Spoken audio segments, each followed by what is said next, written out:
mau tole. Kea mau kei whamoni pe. Kau lot te hui, kau mai, kau malang. Kai ngalot yung manu rewa. Ai mau tan kuau. He ui ko whai he lau maari e tol tahai o tua. Pataha pe moe kore na mau whai. Ki mau homo tu kau malang, mo kau lot te hui. Ki talaki ai ang hongo lelei. O eki. Mau kei whamooni o kei tupe tu ngā. Kei mau pe ai mau paro misi. Ye funga pe tokon mai. Ai lau maari o eki. Yang mau kei koreta. Ki mau kei maranga pe. Ai hongo lelei. Oi whamo ui ki maswa. Kia talaki ai moonu. Oi whakarerei. Moe whakamerino ko whai e Christ. Akia hono tātaa. Take whanongonongo. Ai ta oe hoi fua o eki. Mau kei fua mon pe. Hia mo koe kau wai pe mautor. Kai whakawhita. Kei tū pe ai whanala. Ia iri o lau maari o tol tahai o tua. Te moe tala e whakatua merie. Tene ia te mautor. O au he ngatanga mamani. E koe pot forfora. O tari atu he maui. Ki ha hon. Koe ki konga toh. Na e lau e sistu e whaleloti nā sareti. O ku hiki e luke. Wahe wha. Les tawalu me tahi waha pehe. Koe lau maari e oe e ki o kia te au. He nā ne pani au. Ke walu mai o ngongolele i ke maswa. Kone whikau au. Ke whanongonongo ai te puange e ke pōpula. Moe ā ki he kui. Ke whikau ai tairi e ki nā. Ke alu ko taua taina. Ke whanongonongo ai tau e hoi fua. O eki. Popau kia eki tagaloto kone a punak koe. Te mau whai atu ki hiwa ko ia. Kono kawe inga. Koe whanongonongo. Ai tau e hoi fua. O eki. Amen.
信高到你の我的法卡勒雷，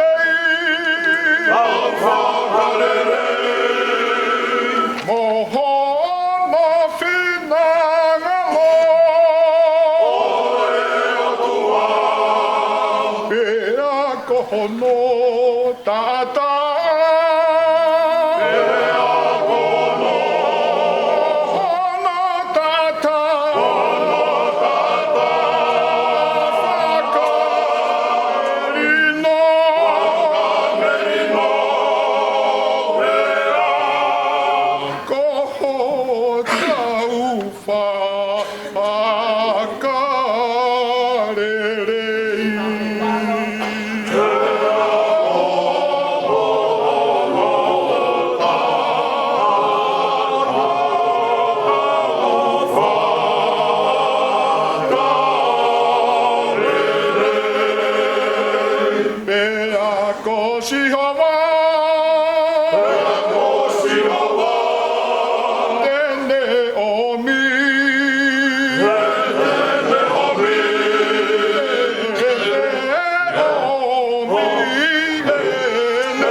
来信高到美。